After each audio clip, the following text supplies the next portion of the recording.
Hello, എല്ലാവർക്കും നമ്മുടെ ചാനലിലേക്ക് സ്വാഗതം. ആദ്യമായിട്ട് ഈ ചാനൽ കാണുന്നവർ ഒന്ന് സബ്സ്ക്രൈബ് ചെയ്ത് നമ്മളെ സപ്പോർട്ട് ചെയ്യണേ.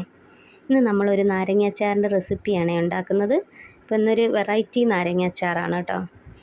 അപ്പോൾ എല്ലാവരും മുഴുവനായിട്ടൊന്ന് കാണണേ. അപ്പോൾ അതിനായിട്ട് ഞാൻ ആദ്യമായിട്ട് കുറച്ച് നാരങ്ങ എടുത്തൊന്ന് തിളപ്പിക്കുകയാണ്. അപ്പോൾ നന്നായി തിളപ്പിച്ചത് ഒത്തിരി വെന്ത് പോകണ്ട. നാരങ്ങയുടെ വേവ് മനസ്സിലാവുന്നത് നാരങ്ങയുടെ മേലെ ഒരു പൊട്ട് വരുമ്പോൾ ഒന്ന് വിണ്ട് കീറുന്ന സമയത്ത് നമുക്ക് തീ ഓഫ് ചെയ്യാം. ഇതാ ഈ വീഡിയോയിൽ കാണിച്ചിരിക്കുന്നത് പോലെ ഇങ്ങനെ ഒന്ന് പൊട്ടി വന്ന അപ്പം തീ ഓഫ് ചെയ്യാം. എന്നിട്ട് നമുക്കത് മറ്റൊരു പാത്രത്തിലേക്ക് മാറ്റി വയ്ക്കാം. ആ വെള്ളത്തിൽ തന്നെ ഇടാൻ പാടില്ല. അങ്ങനെ ഇട്ടിട്ടുണ്ടെങ്കിൽ നാരങ്ങയ്ക്കുള്ളിലേക്ക് വല്ലാതെ കയ്പ്പിറങ്ങും. അപ്പം ഞാനിതൊക്കെ ഒന്ന് മാറ്റി വയ്ക്കട്ടെ. മാറ്റി വെച്ചതിന് ശേഷം നമുക്കതൊന്ന് തണുക്കാൻ വയ്ക്കാം. ആ നേരം കൊണ്ട് നമുക്ക് അച്ചാറിലേക്ക് ആവശ്യമായ മറ്റ് ഇൻഗ്രീഡിയൻസ് റെഡിയാക്കാം. അപ്പോൾ ഞാൻ കുറച്ച് വെളുത്തുള്ളി എടുത്തിട്ടുണ്ട്, അത് നടുകെ പുളർന്ന് വെച്ചിട്ടുണ്ട്. ഒരു കഷ്ണം ഇഞ്ചി എടുത്തു, അത് ചെറുതായിട്ട് അരിഞ്ഞ് വെച്ചിട്ടുണ്ട്. 2-3 പച്ചമുളക്, അതും ചെറുതായിട്ട് അരിഞ്ഞിട്ടുണ്ട്. പച്ചമുളകൊക്കെ നിങ്ങളുടെ എരിവിൻ്റെ അളവ് പോലെ എടുത്താൽ മതി കേട്ടോ.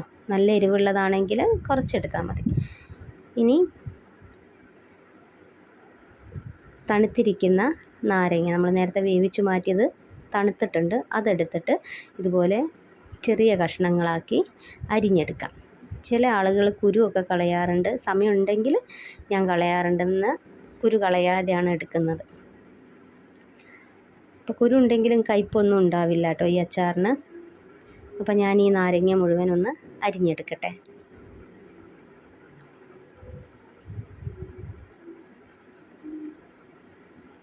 ഇതുപോലെ നാരങ്ങ ചെറുതായി അരിഞ്ഞെടുക്കുക. എന്നിട്ട് വേണമെങ്കിൽ കുറച്ച് ഉപ്പ് തിരുമ്മി വെക്കാം. ഇനി അതിലേക്ക് വേണ്ട ഒരു മസാലക്കൂട്ട് തയ്യാറാക്കണം. ഇതാണ് നമ്മുടെ ഹൈലൈറ്റ് കേട്ടോ. അപ്പോൾ അതിനായിട്ട് ആദ്യം കുറച്ച് ഉലുവ, കുറച്ച് കടുക്, കുറച്ച് ഉഴുന്ന്, കുറച്ച് ജീരകം, ഈ 4 ചേരുവകളാണ് വേണ്ടത്. ഇതിൻ്റെ എനിക്കൊക്കെ ഒരു കൈക്കണക്കാണ്, അല്ലാതെ ഒരു അളവ് പറയാൻ എനിക്കറിയില്ല. എന്നിട്ട് ഇതൊന്ന് ചൂടാക്കി എടുക്കണം, ചൂടാക്കി പൊടിച്ചെടുക്കണം. അപ്പം ഞാനിതൊന്ന് ചൂടാക്കട്ടെ.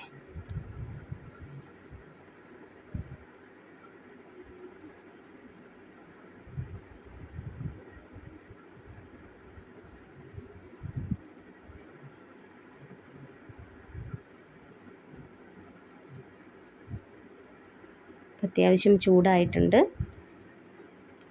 ഇനി ഇതൊന്ന് പൊടിച്ചെടുക്കട്ടെ. ഇപ്പം ഞാൻ അമ്മിക്കല്ലിൽ വെച്ചൊന്ന് പൊടിച്ചെടുക്കുകയാണ്.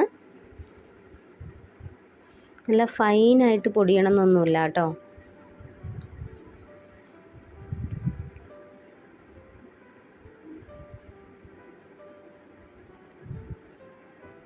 കുറച്ച് തെരുതെരേന്നാണ് എടുക്കുന്നത്. അത് പിന്നെ അച്ചാറിൽ കിടന്ന് അങ്ങ് ശരിയായിക്കോളും.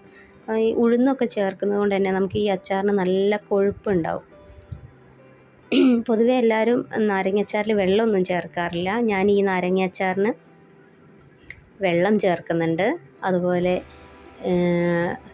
സാധാരണ അച്ചാറിൽ എല്ലാവരും വിനാഗിരി ചേർക്കും. അതുപോലെ ഈ അച്ചാറിൽ വിനാഗിരി ചേർക്കുന്നുമില്ല. അപ്പം നമ്മൾ ആ പൊടി ഒന്ന് പൊടിച്ചെടുത്തിട്ടുണ്ട്.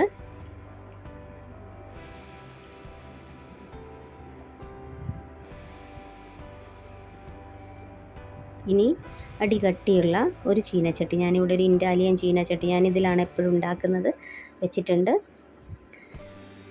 അപ്പോൾ അതിലേക്ക് ചട്ടി ചൂടായി വരുമ്പോൾ എണ്ണ ഒഴിക്കുക. എണ്ണ എന്ന് പറഞ്ഞാൽ നല്ലെണ്ണയാണ് ഒഴിക്കുന്നത്. നിങ്ങൾക്ക് ഇഷ്ടമുള്ള ഓയിൽ എടുക്കാം, പക്ഷേ നല്ലെണ്ണയാണെങ്കിൽ കുറച്ചും കൂടെ ലാസ്റ്റ് ചെയ്യും. അപ്പോൾ ഞാനൊരു കഷ്ണം കായം എടുത്തത് വെച്ചിട്ടുണ്ട്, നിങ്ങളത് ശ്രദ്ധിച്ച് കാണും. അപ്പോൾ എണ്ണ ഒഴിക്കട്ടെ.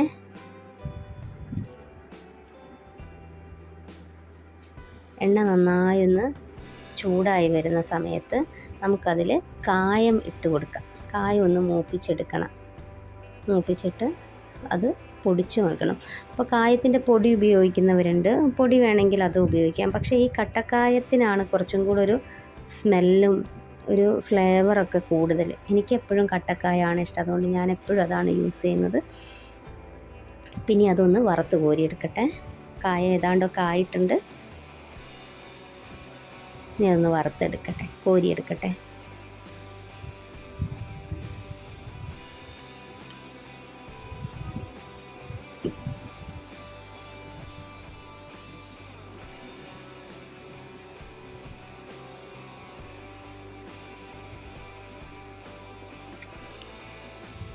ഇനി നമുക്കിതിൽ നിന്ന് കുറച്ച് എണ്ണ മാറ്റി വെക്കാം കേട്ടോ. അത് നമുക്ക് അച്ചാറുണ്ടാക്കുന്ന സമയത്ത് അച്ചാറുണ്ടാക്കി കുപ്പിയിലാക്കിയതിന് ശേഷം അതിൻ്റെ മേലെ ഒഴിച്ച് വെക്കാനുള്ളത് ഞാൻ അവസാനം കാണിച്ചു തരാം. അപ്പോൾ ഇതുപോലെ കുറച്ച് എണ്ണ മാറ്റി വയ്ക്കാം. ഇപ്പോൾ കായം ഈ എണ്ണയിൽ വറുത്ത് കോരിയതുകൊണ്ട് തന്നെ ആ എണ്ണയ്ക്കും നല്ലൊരു സ്മെല്ലുണ്ടാവും. ഇനി ഈ ചൂടായി നിൽക്കുന്ന എണ്ണ നമുക്ക് മാറ്റി വയ്ക്കാം, അതൊന്ന് തണുത്തോട്ടെ. ഇനി ബാക്കി എണ്ണയിലേക്ക് നമുക്ക് ഇൻഗ്രീഡിയൻസ് ഒക്കെ ഓരോന്നായിട്ട് ഇട്ട് കൊടുക്കാം. ആദ്യം തന്നെ വെളുത്തുള്ളി ഇട്ടു,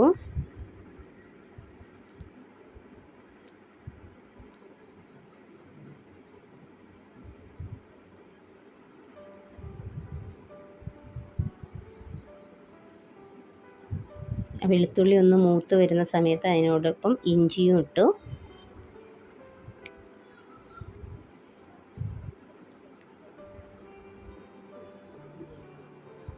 ഇനി അല്പം പച്ചമുളക്, നമ്മൾ നേരത്തെ അരിഞ്ഞു വെച്ച പച്ചമുളക് ചേർക്കാം. ഒന്ന് നന്നായിട്ട് സോട്ട് ചെയ്ത് കൊടുക്കാം.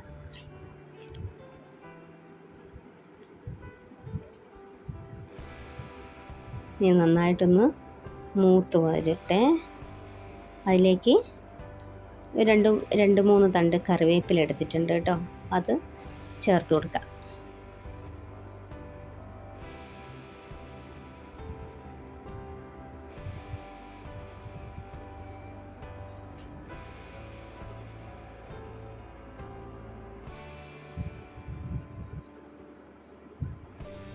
ഇനി അതിലേക്ക് നമുക്ക് ആവശ്യത്തിനുള്ള പൊടികൾ ചേർത്ത് കൊടുക്കാം. ഞാനിവിടെ വലിയ 2 സ്പൂണ് സാധാ എരിവുള്ള മുളക് പൊടി ചേർക്കുന്നുണ്ട്. അല്പം മഞ്ഞൾപ്പൊടി ചേർത്ത് കൊടുക്കുന്നുണ്ട്. സാധാരണ എല്ലാവരും മഞ്ഞൾപ്പൊടി ചേർക്കാറില്ലാത്തതൊന്നും ഞാൻ ചേർക്കാറുണ്ട് കേട്ടോ. പിന്നെ 2 സ്പൂണ് കാശ്മീരി മുളക്, അത് നല്ല കൊഴുപ്പിനും കളറ് കിട്ടാനും വേണ്ടി കൊടുക്കുന്നതാണ്. എന്നിട്ടൊന്ന് നന്നായിട്ട് ഇളക്കി യോജിപ്പിക്കുക. അതിൻ്റെ പച്ചമണം പോകുന്നവരെ ഒന്ന് മൂപ്പിച്ച് കൊടുക്കുക. അതിന് ശേഷം നമ്മൾ നേരത്തെ വറുത്ത് കോരിയ കായം പൊടിച്ചത് ആണ് കാണിച്ചു തന്നിരിക്കുന്നത്. അതേപോലെ തന്നെ പൊടിച്ചെടുത്തിരിക്കുന്ന ഈ മസാലക്കൂട്ടുണ്ടായിരുന്നല്ലോ, അത് അതിലേക്ക് ചേർത്ത് നന്നായി ഇളക്കി കൊടുക്കുക. അപ്പോൾ നമ്മുടെ അടുക്കളയാകെ നല്ലൊരു മണം വരുന്നുണ്ട് കേട്ടോ, നല്ല ഒരു സ്മെല്ല് വരുന്നുണ്ട്. അതിന് ശേഷം ഒന്ന് ഇളക്കിയതിന് ശേഷം ഉപ്പ് ചേർത്ത് കൊടുക്കുക. ഞാൻ കല്ലുപ്പാണ് ചേർത്തത്. നാരങ്ങയിൽ ശരിക്കും ഉപ്പ് തിരുമ്മി വെക്കേണ്ടതാണ്, ഞാനങ്ങനെ ചെയ്യാത്തത് കൊണ്ടാണ് ഇതിലേക്ക് ഉപ്പിട്ടത്. നന്നായി ഒന്ന് ഇളക്കി കൊടുക്കുക. കല്ലുപ്പല്ലേ ഒക്കെ നന്നായി ഒന്ന് ഇളകി യോജിക്കട്ടെ. അതിന് ശേഷം നമ്മൾ നേരത്തെ അരിഞ്ഞു വെച്ചിരിക്കുന്ന നാരങ്ങ ഇതിലേക്ക് ചേർത്ത് കൊടുക്കുക.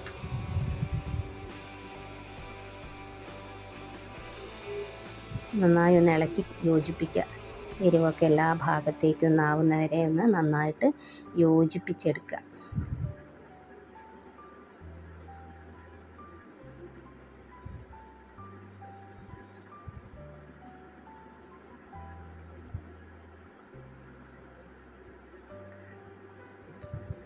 ഇതിലേക്ക് നമ്മൾ നേരത്തെ പൊടിച്ചു വെച്ചിരിക്കുന്ന കായം ചേർക്കാം.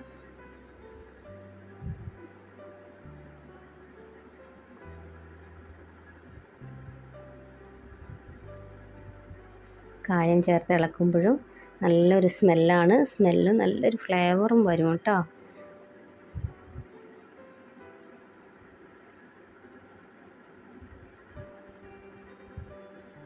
ഇനി ഞാനിവിടെ കുറച്ച് വെള്ളം തിളപ്പിച്ച് വെച്ചിട്ടുണ്ട്. ഇപ്പം ഞാൻ കുറച്ച് പഞ്ചസാര ചേർക്കുന്നുണ്ട് കേട്ടോ. ഈ അച്ചാറിലേക്ക് കുറച്ച് മധുരം ചേർത്തിട്ടുണ്ടെങ്കിൽ അതിൻ്റെ ടേസ്റ്റൊക്കെ ഒന്ന്, എരിവും പുളിയൊക്കെ ഒന്ന് ബാലൻസ് ചെയ്യും, കയ്പ്പൊന്ന് കുറയും. അപ്പോൾ മധുരം കൂടുതൽ വേണേൽ കൂടുതൽ ചേർക്കാം പഞ്ചസാര. ചിലർ ശർക്കര ചേർക്കാറുണ്ട്. എനിക്കതിൽ ശർക്കരേനേക്കാളും പഞ്ചസാര ചേർക്കുന്നതിൻ്റെ ടേസ്റ്റാണ് ഇഷ്ടപ്പെട്ടത്. അപ്പം ഞാൻ പഞ്ചസാരയാണ് ചേർക്കൽ. ഞാനതിൻ്റെ ടേസ്റ്റ് ഒന്ന് നോക്കട്ടെ. എല്ലാം പാകത്തിനുണ്ട്. ഇനി ഞാൻ ഇതിലേക്ക് അല്പം വെള്ളം ചേർത്ത് കൊടുക്കുകയാണ്. ഈ കപ്പിൽ കാണുന്ന ഞാൻ എടുത്തിരിക്കുന്ന വെള്ളം മുഴുവൻ ഒഴിച്ചിട്ടുണ്ട്. ഈ കപ്പിന് 3/4 കപ്പ് വെള്ളം എടുത്തിട്ടുണ്ട്, അത് മുഴുവൻ ഞാൻ ചേർക്കുന്നുണ്ട് കേട്ടോ.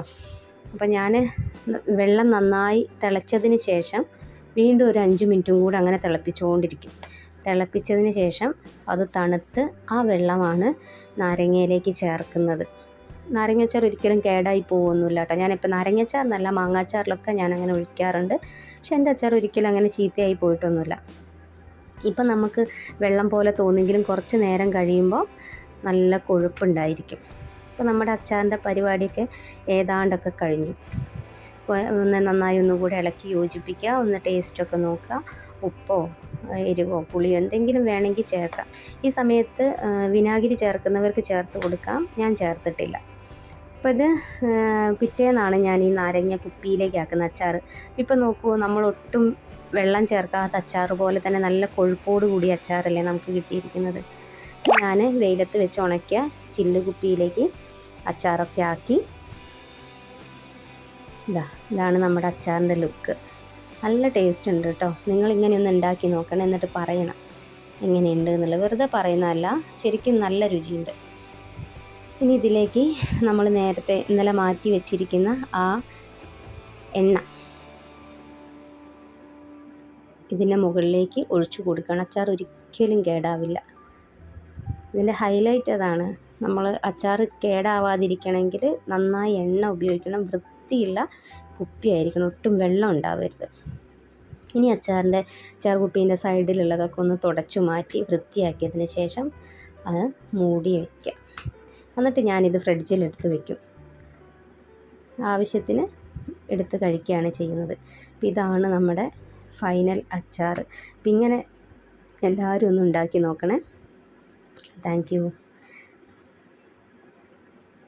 ഒന്ന് സബ്സ്ക്രൈബ് ചെയ്ത് സപ്പോർട്ട് ചെയ്യണം.